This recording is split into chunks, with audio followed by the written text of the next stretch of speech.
વાઘોડિયા વિધાનસભા બેઠકની પેટા ચૂંટણીના કોંગ્રેસ ઉમેદવાર કનુભાઈ ગોહિલના ચૂંટણી કાર્યાલયનું ઉદ્ઘાટન પૂર્વ ધારાસભ્ય મધુ શ્રીવાસ્તવના હસ્તે કરવામાં આવ્યું હતું। હાલ જે રીતે સમગ્ર ગુજરાતમાં ચૂંટણીના પડઘમ વાગી રહ્યા છે, ત્યારે હવે ચૂંટણી મતદાનને ગણતરીના દિવસો બાકી છે, ત્યારે ચૂંટણી લડનારાના તમામ ઉમેદવારો પૂરજોશમાં મહેનત કરી રહ્યા છે। વાઘોડિયા વિધાનસભામાં પણ પેટા ચૂંટણી યોજાનાર છે, ત્યારે કોંગ્રેસના ઉમેદવાર કનુભાઈ ગોહિલે વિધાનસભામાં આવતા ગામોમાં ઠેર ઠેર સંપર્ક યાત્રા શરૂ કરી છે। ત્યારે વડોદરા લોકસભા બેઠકના કોંગ્રેસના ઉમેદવાર જસપાલસિંહ પઢિયાર પણ જનસંપર્ક યાત્રામાં જોડાયા હતા।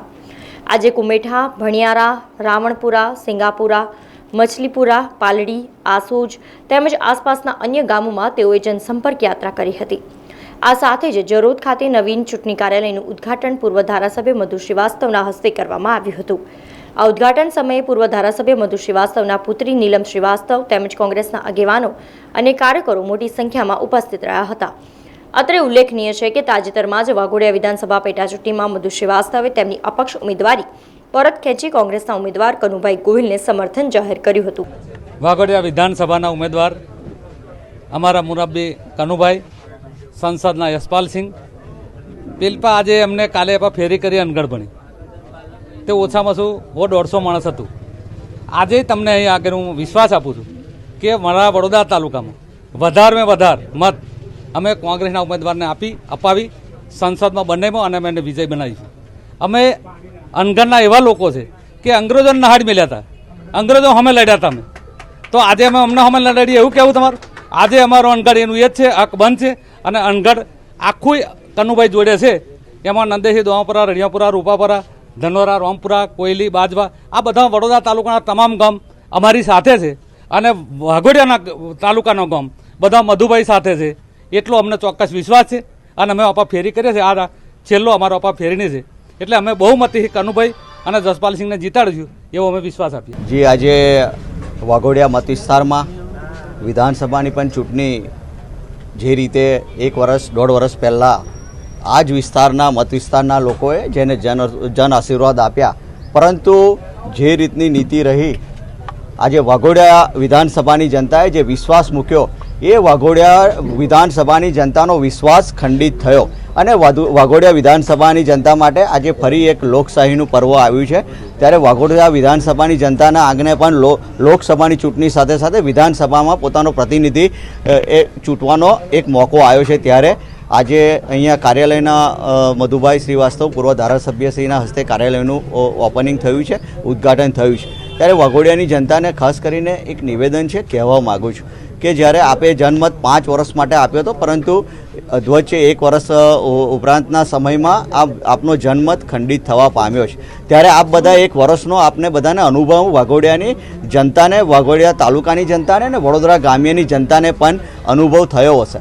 એટલે હું ચોક્કસપણે કહું છું કે આ વખતે વડોદરા ગ્રામ્ય વાઘોડિયા વિધાનસભાની જે જનતા છે એ આ વખતે કનુભાઈ સ્વભાવના સરળ માણસ છે, એટલે ચોક્કસપણે આ વખતે વિધાનસભામાં કનુભાઈને સાથે સાથે લોકસભા બેઠકનું પણ ઇલેક્શન હોય ત્યારે વાઘોડિયાની જનતાને અપીલ કરીશ કે છેલ્લા 27-28 વર્ષોથી વડોદરા લોકસભાની બેઠક ભારતીય જનતા પાર્ટી પાસે રહી છે, પરંતુ એમના જ માન્ય મુખ્યમંત્રીશ્રીને એમના જ પાર્ટીના લોકો દ્વારા જ્યારે ટકોર કરવામાં આવે કે અમદાવાદ અને સુરત કરતાં વડોદરા કેમ પાછળ રહી ગયું, એટલે આ સ્પષ્ટપણે એક વસ્તુ દેખાઈ આવે છે કે અત્યારે વડોદરા વિકાસથી વંચિત છે।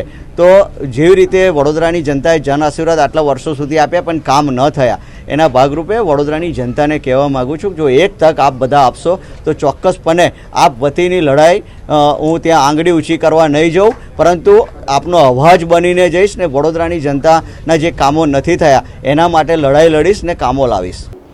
ત્યારે આજે કાર્યાલય ઉદ્ઘાટન પ્રસંગે પૂર્વ ધારાસભ્ય મધુ શ્રીવાસ્તવે કોંગ્રેસના બંને ઉમેદવારોની જીત થવાનો આશાવાદ વ્યક્ત કરી ભાજપ પર આકરા પ્રહારો કર્યા હતા। આજે વાઘોડિયા વિધાનસભા અને વડોદરા સંસદ વિભાગનું કાર્યાલયનું ઉદ્ઘાટન મારા હાથે થઈ રહ્યું છે। હું ખૂબ ખૂબ કાર્યકર્તાને ધન્યવાદ આપું છું।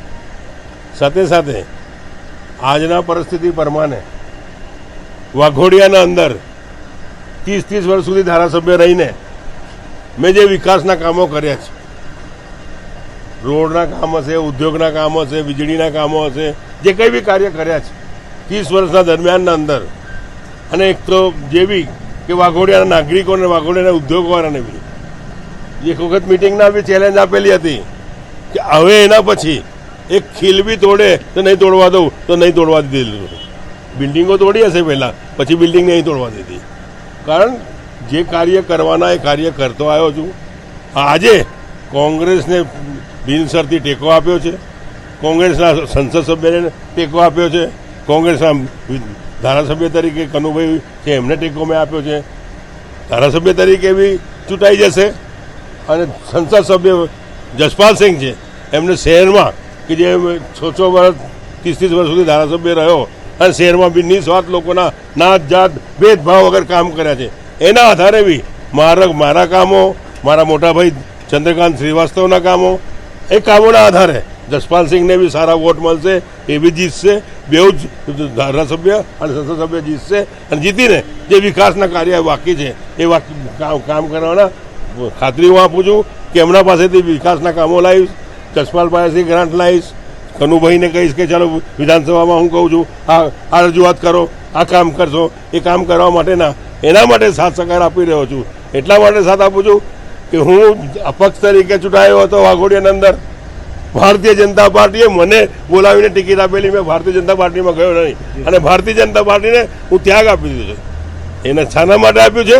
ભારતીય જનતા પાર્ટીના અંદર હું એક ગૃહના ચેરમેન બન્યો હતો અને એક ગૃહના ચેરમેન બન્યા પછી 300 કરોડનું કૌભાંડ પકડ્યું હતું. એમાં એમડી, મેનેજર, અસિસ્ટન્ટ મેનેજર બધાને સસ્પેન્ડ કરાયા હતા. એના આધારે ભારતીય જનતા પાર્ટીએ મને ટિકિટ ના આપી. એટલે ભારતીય જનતા પાર્ટીના અંદર જેને જવું હોય, કરપ્શન કરવું હોય, ગુંડાગીરી કરવી હોય, ઓઇલ ચોરી કરવી હોય તો ભાજપમાં જાઓ અને ત્યાં વોશિંગ મશીન છે ત્યાં ધોઈ જાઓ અને ચોખ્ખા થાઓ. એટલે ભાજપની આજે આ નીતિ છે, એટલે ભાજપ છોડે છે. વાઘોડિયા વિધાનસભામાં કોંગ્રેસ પક્ષના ઉમેદવાર તરીકે આ વાઘોડિયા વિસ્તારમાં ફરી રહ્યા છે આજે. અને આજે મધુજીભાઈ વાસ્તરના સુરત હસ્તે આ કાર્યાલયનું ઉદ્ઘાટન થઈ રહ્યું છે. જે રીતે વડોદરા તાલુકામાં પણ કોંગ્રેસની એક પ્રચંડ બહુમતથી, પ્રચંડ આવકારથી લોકો એમને આવકાર્યા છે. લોકો ઉમળકાથી અમારી સાથે જોડાઈ રહ્યા છે. એટલા જ ભાવથી વાઘોડિયા તાલુકામાં પણ લોકોનો અમને જન આશીર્વાદ મળ્યો છે. પ્રચંડ બહુમતીથી લોકો અમારી સાથે જોડાયા છે. બધાનો અમને વિશ્વાસ છે કે જે ઉત્સાહ અને ઉમંગથી વાઘોડિયાના મતદારો અમારી સાથે જોડાયા છે, એટલે વાઘોડિયાના મતદારો આ વખતે જડ મૂળથી કોંગ્રેસને ટેકો આપશે અને ભાજપના મૂળથી ઉખેડીને ફેંકી દેશે એવો વિશ્વાસ છે અમને. સમાચારોના સતત અપડેટ માટે TNN ન્યૂઝને YouTube પર સબસ્ક્રાઇબ કરી બેલ આઇકોન પ્રેસ કરો અને અમારી સાથે જોડાયેલા રહો Facebook, Instagram અને Twitter ઉપર.